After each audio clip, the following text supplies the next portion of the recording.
Mayhem Mythology!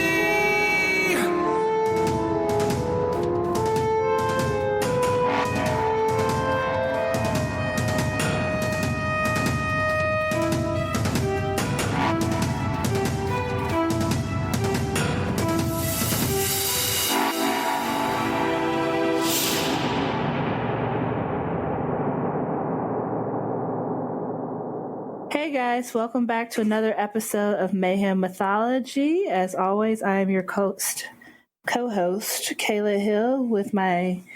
Is it co-host or are you, what is it, host, double host? I don't know, but you said coast? Well, coast to coast. So kind of like a mix of co-host and host? Yep, sure. I am joined by my co-host, Jasmine. Hi. Hey. Why am I saying hey for you? As always, Mayhem Mythology is a podcast that, as we say, skims the surface of the many wonderful, fantastical, amazing stories and cultures around the world. And, we are not mythology, philosophy, folklore experts in any shape or form. We are just, people who like to learn about other people, and like to learn about other cultures, especially, and sometimes myths and folklores and religions and things like that tell you a lot about different people. Yes, reiterate, we are not professionals. Not professional, not experts. Right, if we get something wrong, we do apologize and just let us know and we will, correct ourselves. Right. And today is especially important to note because today we'll be talking about Yemaya, which is just one of her pronunciations for a goddess that originated in Africa. And as you all know, or you should definitely know by now, Africa is a continent filled with vast arrays of different cultures and peoples and groups. And so when you have such a wide diversity, sometimes the stories will change depending on where, you're hearing them from. So that is the disclaimer for this. Her origins are very, very diverse, and to even try to narrow it down is very difficult, but I will do my best for the sake of helping people who want to be interested to learn more about her. So to kind of get started with that, we'll just get right into it. So Yemaya she is considered a goddess of the ocean and rivers. She was in the Yoruba religion. She's widely worshipped as one of the Orishas, which is one of the children of Oludumare, the supreme being or creator. And Orishas are basically they are associated with different elements or forces of nature. And in this case, Yemaya, like I said before, is associated with the sea or ocean. And as her stories are passed down through oral tradition, it's very important to recognize that people still practice the religion to her today, that still worship her today, would be the ones who have those stories, who have those retellings that their people and their ancestors have passed down to them. I don't know. Does that make sense? Oh yeah, it definitely makes sense. Okay. It's still a living, I don't want to say a living legend, but yeah, like a living belief. Right. Like I said, so once again, they're passed down through oral tradition. And one of the key points of that is that she was brought over to the New World by enslaved Africans, so as early as the 16th century. So these are tribes and groups of people who were spread out throughout the Americas, throughout Spanish colonies and the like, from Haiti to the U.S. to Brazil to Cuba, just to name a few. And so her stories and her attributes really take shape in very different ways, depending on where you go and where they are. And it's important to note that she has survived, colonization, religious persecution and things like that.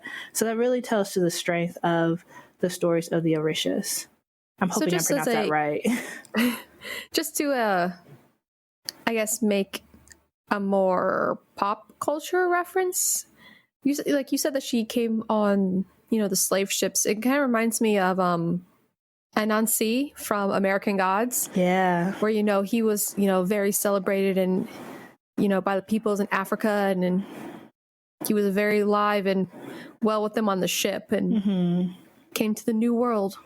Yeah. I mean, it's a story of how, you can't take a belief from a people and it's, some beliefs just don't go away and they give strength to the people that believe in them.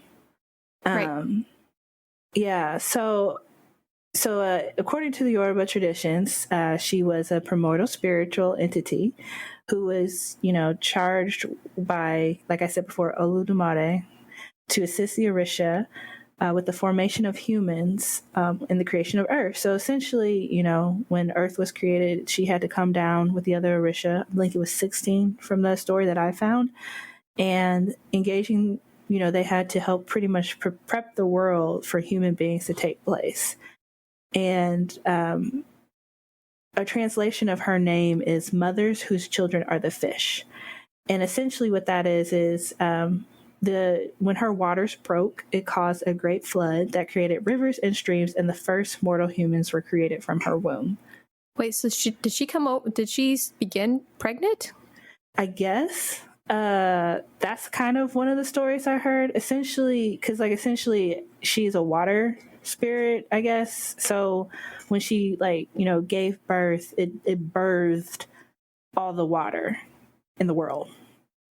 Rivers, streams. So just imagine you are a woman whose womb is so powerful that when it burst open, you created water, which, all humans, we are made of, I don't know what the number is, like majority water and sea life and 70. Yeah, I'm gonna say 70. Our world could not exist without water. So she's, the mother of all, and especially in Western Africa, she's associated with the river Olun. And so what's key to note about her is that she rules over the surface of ocean where life is concentrated. And she rules in ballast with another Orisha called Olokun, who represents the unknown depths below. So that's, So two Orishas, one water. Right. So she's like the mother water. She's the one who protects the life. And the Olokun is the one who, his dominion is the unknown. Like all those movies where we have no idea what's at the bottom of the ocean. That's where he dwells. That is some scary crap. Yeah, he or she. This is why. Yeah. This is why I don't like open waters. If I can't see the water, I will not be in the water. I'm just saying, when you hit a certain point where we're seeing creatures that look like they were from prehistoric times, you've gone too far in the water. Right. If I see fish with teeth bigger than tigers, but only the size of a cat, I'm out. So that's kind of like I said, just one retelling of how she came to be. And so I try to look at some commonalities I saw between stories. So these are some of those common associations, not, all of them, but she's, considered a mother figure. She's very strong, protective, especially of her children and of her dominion. She helps in things like self-love, fertility, women, protecting women, emotional wounds, trauma, healing, things like that. But on the flip side, while she's not quick to anger, it says if you cross her, disrespect her terrain, or hurt her children, just like a furious mother, she has an angry streak and can be very dangerous. Those, like a sea in the storm is what they say. So you do not want to cross her or hurt her children. Mama don't play. No, you do not. Mama don't play. One of the other things she's associated with the moon, which makes sense because the moon is tied to, controlling the sea and the ocean tides and things like that. Her colors are blue and white, and, she's actually often depicted as a mermaid, but when in human form, it says she wears 7 skirts of blue and white. So, yeah, she's actually, she's very beautiful. That's a lot of skirts, though. Yeah. Just Are they like layered, or are they like all one length? So she just, well, then it would just be a long ass skirt at that time. but there's like layers inside of it. We all have layers. Yeah, but like if it's like connected, that's a dress. Well, no, it doesn't need to be connected. Just like, skirts layered on top of skirts. Skirts on skirts. Well, just think of like the foam of the ocean, like it's like white and blue, and they all like crest up, I guess. Kind of like that type of imagery. If that makes sense. Let's see. She also is associated with pearl, silver, and conch shells, which are, let's see. And she also, which was something I thought was interesting, he says some stories say that she has the power of divination and that she taught this process to other Orisha through the use of throwing of cowrie shells, which cowrie shells are also associated with wealth in a lot of traditions. So you say throwing of cowrie shells. Is that like rune stones? It's you read the stones? You read the shells? From what I understand, yes, it's the same of like the way they lay out, and I'm sure there's a lot more intricacies to it, but essentially it's kind of like that, I believe. So Yemaya is just really this mother figure in a lot of cultures and traditions. She is very much, like I said, predominantly associated with the ocean, with water, with life, with healing. She is associated with being, a patron of women, taking care of women. She is a matron. She is a mermaid. She is beautiful. She loves the water. A lot of people who are, she takes care of people who work in the water. So fishermen and things like that, and sailors, and a lot of cultures around the world still celebrate her today. I believe in Brazil, there is a ritual during the New Year's where they send out little boats into the ocean with their prayers on them. She's celebrated in many tribes in Africa today where they have celebrations to her. It just really depends on where you grew up and where you grow. And I think she's a representation of how stories can be taken from one place and really expanded to another. And that's pretty much the background for her. And so we're going to go to a quick break. And when we get back, I will tell you about a show that kind of ties in this figure. Hey, Jasmine, I see you're getting better at graphic design. Thanks. Yeah, I've been practicing a bit. Hoping I can do a few freelance jobs, maybe. Oh, yeah? Yeah, but it seems like it would take a lot of time for me to try and figure things out. I definitely don't have time to research starting a freelance business or where I should even start. Yeah, starting a business can be pretty daunting, especially if you have to do it by yourself. You could probably ask Siren Vinay to help. Siren Vinay? Yeah. Siren Vinay is a business development and multimedia consultation and production company. They specialize in helping individuals just like yourself who are trying to figure out how to bring their talents to the market. Are you doing a promo commercial right now? Not only that, but Siren Vinay's project management and marketing services will ensure that you can bring your products and services to an audience that is ready to receive them. They also utilize their production service to provide original and authentic content to the masses and can provide these skills to help you develop your business as well. We're the only ones here. I don't know why you're... Developing a business can be hard, but it doesn't have to be. Siren Vinay can provide the support you need to take your business from the idea phase to the automated phase. Meaning... Okay, look, you just want to focus on designing, right? Yeah. Well, Siren Vinay has a team that can help you research and develop your business. Things like trademark research, helping you figure out what business structure works for you, basically anything that has to do with internal processes and procedures that you'll need for developing and maintaining a business and for getting clients. Okay, so I can just save all that time and focus on my designs. Yep. And the best part is that Siren Vinay will keep you informed, and they'll also educate you on the entire process. That way, you'll feel more comfortable for how the entire business process and development works, and you can know that they'll have your business interests in mind. You can check them out at www.sirenvinay.com for more information, or you can email them at siren.vinayllc@gmail.com to learn more about what this company has to offer. Thank you. You're welcome.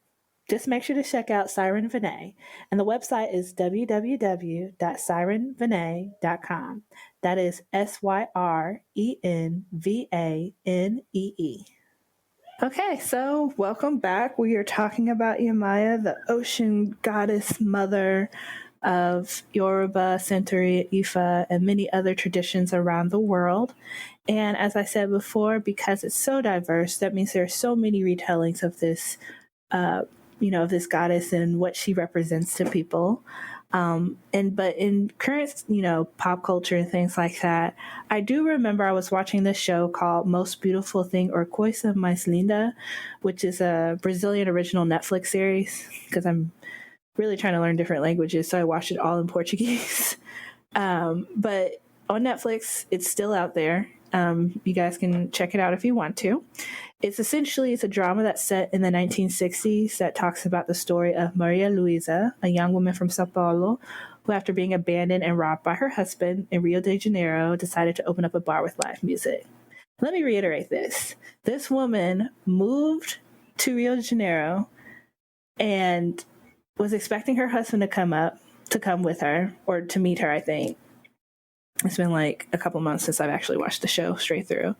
And not only did he abandon her, he robbed her. So she had nothing left but oh my God, broken down bar. Yeah. And she comes from a very conservative, very rich family who are back in, like I said, Sao Paulo. Yeah. They're back there. And, he was cheating on her. I think she knew it at the time that she found out he abandoned her. But essentially, her story is also accompanied by, there's Adela, who is a Black single mother who's also a maid and ends up becoming Maria's partner when she decides to open this bar. You have Ligia, who is a childhood friend she's fighting against domestic abuse. Her husband is, domestically violent against her, and she's trying to pursue her dream as a singer. Teresa, who's an independent journalist who's just trying to make a name for herself in a woman's magazine, and she's the only woman writer there, which is wild to me. I mean, how stuff, but then especially in the 1960s, right? But it's just a woman's magazine that was only run by men and written by men. Right. So it's really crazy. Yeah, it's really a story of women from different walks of life, and the different things that they had to face with in this time period, in this space. And the reason I bring this up is because in the very first episode, Yemaya, which is how I think it's pronounced in the show, appears to Maria, who basically she's on this boat with a couple of people, and she's really coming to terms with the fact that her husband left her and she's abandoned and has no money and all this other stuff. And she kind of just she's around this really kind of high class society, and she just kind of snaps and tosses herself into the ocean to go for a swim, because that wasn't a classy thing to do. And while she's swimming, this woman appears to her in the ocean and then just disappears. And I remember when I was first watching this, I was like, because I had briefly heard about Yemaya before, but I was like, I wonder if that's the same. I wonder if that's what they're trying to go for here. So then later, I think by the second episode, she's cleaning up the bar that she's trying to remake, and a statue of a Black woman in a beautiful blue dress falls out. And it almost has this, Virgin Mary type statuesque appearance. And she picks it up and puts it on the little mantle of the bar and keeps cleaning. And then later on, Adela, was helping her, and she looks at the statue and she's like, oh, this is the goddess of the seas and protector of women. And she brings truth and strength and luck and all these things.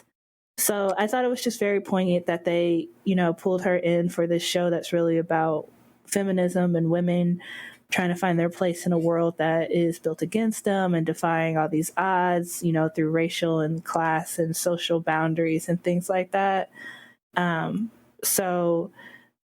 Because they keep the statue there, I'm pretty sure, for the rest of the show. Whenever there's a shot, they kind of have shots of her in the background under this little glowy light from the bar and things like that. So, this is what I mean when I say like this is still someone who is still celebrated and respected and acknowledged today. So not all stories are myths, and even myths lead to, things that are still out there today, I guess. Yeah, there still could be truth in myths. Yeah. Myths, legends, folklore. What's the difference between the three? What's the difference between a legend and a myth? Is a legend just like a grandiose, like hero type story? I'm not sure. If you're someone out there who knows, feel free to let us know. We are always about educating and learning. But really, that's all I have for today. I just wanted to do like a very brief dive on Yemaya, and to kind of tell a little story about what she represents to a lot of people, or, to a group of people today. If you, like we said, as we wrap up this show, there is no divine elimination in this one. No. But if anyone who knows anything about Yemaya wants to give us one that we could throw on the show later, we will be happy to share that.